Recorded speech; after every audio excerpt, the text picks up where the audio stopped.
नमस्कार दोस्तों, मेरा नाम है विजय कुमार गिरी। सुबह एग्रीकल्चर क्लासेस के यूट्यूब चैनल में आप सभी का हार्दिक स्वागत है। दोस्तों, आज मैं आप सभी को फंडामेंटल ऑफ सॉइल साइंस के बारे में बताऊंगा। इसमें इस क्रम में यह आपका पहला लेक्चर है। तो चलिए शुरू करते हैं। तो सबसे पहले फंडामेंटल ऑफ सॉइल साइंस में हम पढ़ेंगे मृदा की परिभाषा, यानी कि डेफिनेशन ऑफ सॉइल। इस क्रम में हम देखते हैं कि क्या कहा गया है। मृदा शब्द के लिए अंग्रेजी भाषा में सॉइल शब्द का प्रयोग किया जाता है, यानी कि मृदा को अंग्रेजी में सॉइल बोला जाता है। यह एक लैटिन वर्ड से बना है।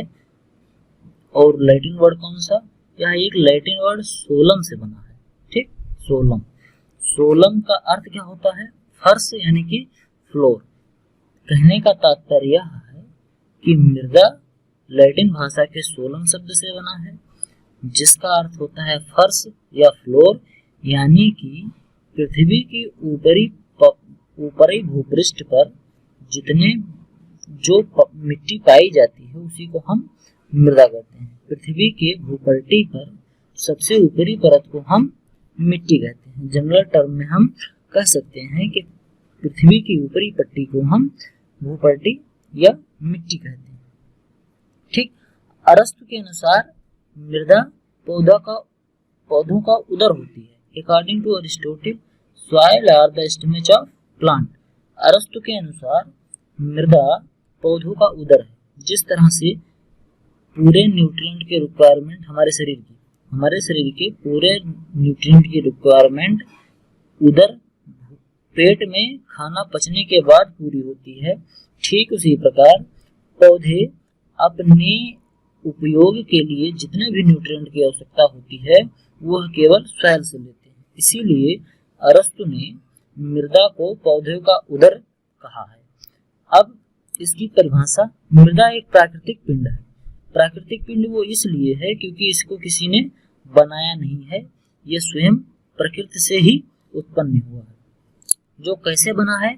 खनिज पदार्थों और जैविक अवयवों के अपक्षय और अपघटन से बना है। जो पैतृक पदार्थ यानी कि जो रॉक, चट्टानें जो हैं, उनके अपक्षय होने से, और जो पेड़ पौधे हैं या जीव जंतु हैं उनके डेड हो जाने के बाद माइक्रो ऑर्गेनिज्म द्वारा, सूक्ष्म जीवाणुओं द्वारा डिकम्पोज करने से, विघटन और अपघटन करने से ये मृदा का निर्माण हुआ है। जो अपने पैतृक, मतलब कि वो मिट्टी जिससे बनी है, जैसे अपने जो पैतृक चट्टानें होती हैं, उन पैतृक चट्टानों से उनके आकार में, भौतिक गुण में, संगठन में, रासायनिक गुण में तथा बनावट में अलग अलग होती हैं। जैसे अगर कोई मिट्टी लाल पत्थर से बनी है तो उसका कलर लाल होगा। अगर कोई मिट्टी किसी ऐसी पैतृक मिनरल से बनी है, किसी ऐसे पैरेंट मटेरियल से बनी है जो काली थी, तो वो मिट्टी काली होगी। अगर उस मिनरल में सिलिकॉन या ऑक्सीजन या फास्फोरस की मात्रा ज्यादा थी, आयरन की मात्रा ज्यादा थी, तो जो मिट्टी बनेगी उस चट्टान से अपक्षय और अपघटन के पश्चात, वो मिट्टी में भी इन तत्वों की मात्रा ज्यादा होगी। मतलब जिससे बनेगा उसके गुण लेता रहेगा। ठीक, अब आधुनिक परिभाषा के अनुसार मृदा की आधुनिक परिभाषा। मृदा की आधुनिक परिभाषा क्या है, इस क्रम में हम देखते हैं। मृदा की एक प्राकृतिक पिंड है, जैसा मैंने पहले बताया, प्राकृतिक पिंड क्यों। ठीक, इस प्राकृतिक पिंड का निर्माण चट्टानों के विघटन और अपक्षय से प्राप्त खनिज पदार्थों और कार्बनिक पदार्थों के सड़ने गलने से प्राप्त हुआ है। ये जो प्राकृतिक पिंड है, इसका निर्माण चट्टानों के टूटने से और खनिज पदार्थों और कार्बनिक पदार्थों के सड़ने गलने से बना होता है। ठीक, यह प्राकृतिक पिंड अनेक गहराई या संरचना वाले परिच्छेदिका के रूप में विकसित अथवा संश्लेषित होता है। कहने का मतलब कि ये जो मिट्टी बनी है ये एक स्तर में बनी होती है, यानी कि ऊपरी स्तर पर मिट्टी, जैसे मान लो ऐसे ऊपर से नीचे तक हम अगर मिट्टी की खुदाई करते हैं तो यहाँ तक ऊपर ये वाला जो भाग है इसका कैरेक्टर कुछ और होगा, यहाँ से लेके यहाँ तक की मिट्टी का कैरेक्टर कुछ और होगा, यहाँ से लेके यहाँ तक की यहाँ की मिट्टी का कैरेक्टर कुछ और होगा, यहाँ की मिट्टी का कैरेक्टर कुछ और होगा, और यहाँ की मिट्टी का कैरेक्टर कुछ और होगा। तो ये मृदा परिच्छेदिका में जैसे जैसे हम मिट्टी की गहराई में जाते हैं वैसे वैसे इसके रूप भी अलग अलग होते हैं। जैसे उनका कलर अलग होगा, उनमें न्यूट्रिएंट की अवेलेबिलिटी भी अलग होगी, पोषक तत्व की उपलब्धता भी अलग होगी, और कार्बनिक पदार्थों की मात्रा में भी भिन्नता होगी, सूक्ष्म जीवाणुओं की संख्या में भी भिन्नता होगी। इसके अलावा यह प्राकृतिक पिंड पैतृक पदार्थ से भौतिक और रासायनिक तथा जैविक संरचना के गुणों से भिन्न होता है। जैसे किसी पैतृक पदार्थ, जैसे मान लो कोई लकड़ी है या कोई पत्ती, मान लो वो पत्ती पेड़ से जब गिरी धरती पर आ गई, अब धरती पे माइक्रो ऑर्गेनिज्म ने उसका डिकम्पोजिशन कर दिया, वो डिकम्पोज हो गया। डिकम्पोज हो जाने के बाद उसका कलर हो जाएगा काला, ठीक। जबकि पत्ती कैसी थी, हरी थी, यानी कि ये गुण में तो भिन्न हो गया। जैविक संरचना में, उसकी जैविक संरचना, उसमें क्लोरोफिल था और उसमें स्टार्च था, उसमें और तमाम प्रकार के ऑर्गेनिक मटेरियल थे, जो बाद में इनके रासायनिक संरचना और जैविक संरचना में परिवर्तन हो गया। और इसके भौतिक संरचना में भी परिवर्तन होगा, पहले पत्ती के रूप में था, अब खाद के रूप में हो गया।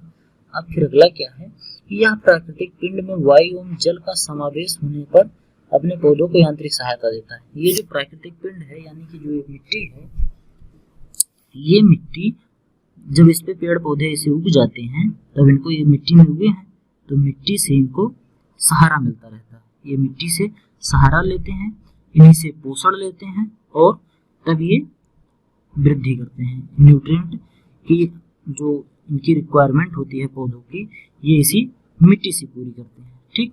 अब आगे, यह प्राकृतिक पिंड पृथ्वी के पैतृक पदार्थों को एक परत के रूप में ढके रहता है, ठीक। ये जो मिट्टी है, ये पूरी पृथ्वी पर, ये मान लो पृथ्वी है, तो इस पृथ्वी की ऊपरी परत जो है, ये वाली ऊपरी परत, ये पूरी ऊपरी परत को ये मिट्टी ढके रहती है। यानी कि पृथ्वी की ऊपरी परत पे जो लूज मिट्टी पाई जाती है, जो हम खोद सकते, जिनकी खुदाई कर सकते हैं, उनको हम क्या कहते हैं, मिट्टी कहते हैं, ठीक। अब जिसको इंग्लिश में पढ़ना हो उसके लिए इंग्लिश में भी है, देख सकते हैं। इंग्लिश में क्या है, that soil is a natural body. It means that writer want to say that soil is a natural body because it cannot be made by any human being or any animals also, and this natural body is formed by the mixing of minerals, organic matter obtained by the decomposition and withering of rock. It means you want to say that all the soil material is being only made by decomposition of organic matter and withering of minerals and rocks. So both the most important part, like organism, microorganism and organic matter and minerals, form the soil. And the next is natural body developed and synthesized as a bedrock. It means that natural body means the soil which is developed by the bedrock. Its character is different from the layer to layer. If we go through upper to lower layer of soil, we can say and we can understand the characteristics of every soil profile is differ from the upper layer to lower layer. And the next is, after the incubation of the air and water in the natural bodies, plant get support portion, natural and growth. We want to say that the soil form a very important role in obtaining of nutrient for the plant, and soil is also play a very important role to support the plant in standing position. And this natural body remain a layer of the earth and parent material. Again it say that the upper portion of the earth is generally termed as soil. Next slide, मृदा का अध्ययन, study of soil. Study of soil में pedology, मृदा का अध्ययन मृदा का अध्ययन दो तरह से किया जाता है, जिसमें पहला है पेडोलॉजी। पेडोलॉजी में हम क्या पढ़ते हैं, इसमें हम पढ़ते हैं origin of soil. Pedology is a branch of soil science in which we are going to study about the origin of soil.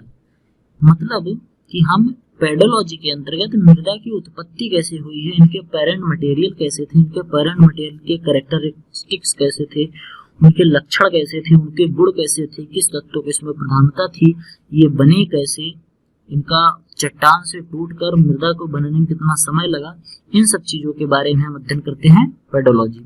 और दूसरी जो शाखा है मृदा के अध्ययन की, उसका नाम है इडेपोलॉजी। इडेपोलॉजी में हम पौधों को उत्पन्न करने की, यानी कि पौधों की खेती करने से संबंधित, पौधों को उगाने से संबंधित मृदा का अध्ययन करते हैं। जैसे कि किस मिट्टी में कौन सी फसल होगी, किस मिट्टी में कितना न्यूट्रिएंट पाया जाता है, कौन सी फसल किस मिट्टी के लिए उपयुक्त है, इसकी वाटर होल्डिंग कैपेसिटी कितनी है, इसकी एसिडिटी, इलेक्ट्रॉनिक कंडक्टिविटी और डिफरेंट प्रकार के इसमें जो गुण होते हैं जो फसल उत्पादन के लिए, क्या करने के लिए, फसल उत्पादन के लिए महत्वपूर्ण होते हैं, उनका हम अध्ययन करते हैं। किसमें, इडेपोलॉजी में। ठीक, तो क्या है, एक तो क्या था पेडोलॉजी, क्या था पेडोलॉजी, ठीक, और दूसरा क्या था इडेपोलॉजी। ठीक, तो पेडोलॉजी और इडेपोलॉजी ये दो शब्द हैं, यानी कि दो ब्रांच हैं सॉइल साइंस के अध्ययन की। फिर क्या है, मृदा इज ए नेचुरल बॉडी। इसको पेपर में जब हम बीएससी का पेपर देते हैं तो इस पेपर में कभी कभी आता है शॉर्ट नोट लिखने के लिए कि soil as a natural body क्यों है, इसके बारे में शॉर्ट नोट लिखने के लिए आता है। तो इसमें हम अध्ययन करेंगे क्या, according to the definition of soil, मृदा की परिभाषा के अनुसार it is provide that the independent and natural body, it is proved that it is a independent natural body. ये प्रमाणित हो चुका है कि सॉइल क्या है, स्वतंत्र और नेचुरल बॉडी है, जिसको हम एक जीवित पदार्थ की तरह ट्रीट करते हैं, जिसपे पेड़ पौधे उगते हैं। ठीक, और पेड़ पौधे कैसे, इनको जीवित माना जाता है, देख लो ये लिखा है। ठीक, और इन पर जो डिकम्पोजिशन की प्रक्रिया होती है, पेड़ पौधे उगेंगे, उनसे पत्तियां निकलेंगी, पत्तियां फिर पृथ्वी पर गिरेंगी, फिर यहाँ माइक्रो ऑर्गेनिज्म द्वारा इनका डिकम्पोजिशन होगा, डिकम्पोजिशन हो जाने के बाद ये मिट्टी में कायदे से मिल जाएंगे, फिर इसमें दूसरा पौधा निकलेगा, फिर इसे पत्तियां गिरेंगी, ऐसे ऐसे बराबर इनकी लाइफ साइकिल चलती रहती है। तो धीरे धीरे धीरे धीरे ये अनावृत ये प्रक्रिया चलती रहती है। ठीक, जीवधारी मृदा के अंतर्गत लगातार क्रियाशील रहने में इनके निरंतर परिवर्तन करने के कारण मृदा को एक स्थिर अपरिवर्तनीय पिंड न मानकर गतिशील प्राकृतिक पिंड माना जाता है। कहने का मतलब कि चूंकि मृदा में अनवरत तमाम प्रकार की क्रियाएं होती रहती हैं, जैसे मिट्टी का निर्माण, चट्टानों का अपक्षय और ऑर्गेनिक मैटर का डिकम्पोजिशन माइक्रो ऑर्गेनिज्म द्वारा, ये अनवरत चलती रहती है। इसीलिए हम मिट्टी को अपरिवर्तन पिंड न मानकर गतिशील प्राकृतिक पिंड मानते हैं, यानी कि ये हमेशा इसमें कुछ न कुछ बदलता रहता है। ठीक, अब अगली स्लाइड में हम देखते हैं। ठीक, आज के लिए केवल इतना ही। अगर आप लोगों को ये वीडियो पसंद आई हो तो मेरे चैनल को सब्सक्राइब करें, लाइक करें और कमेंट करें और अपने ज़्यादा से ज़्यादा दोस्तों के साथ शेयर करें। Thanks for the next video. Till then keep love and keep learning. Best of luck for the next lecture. Bye.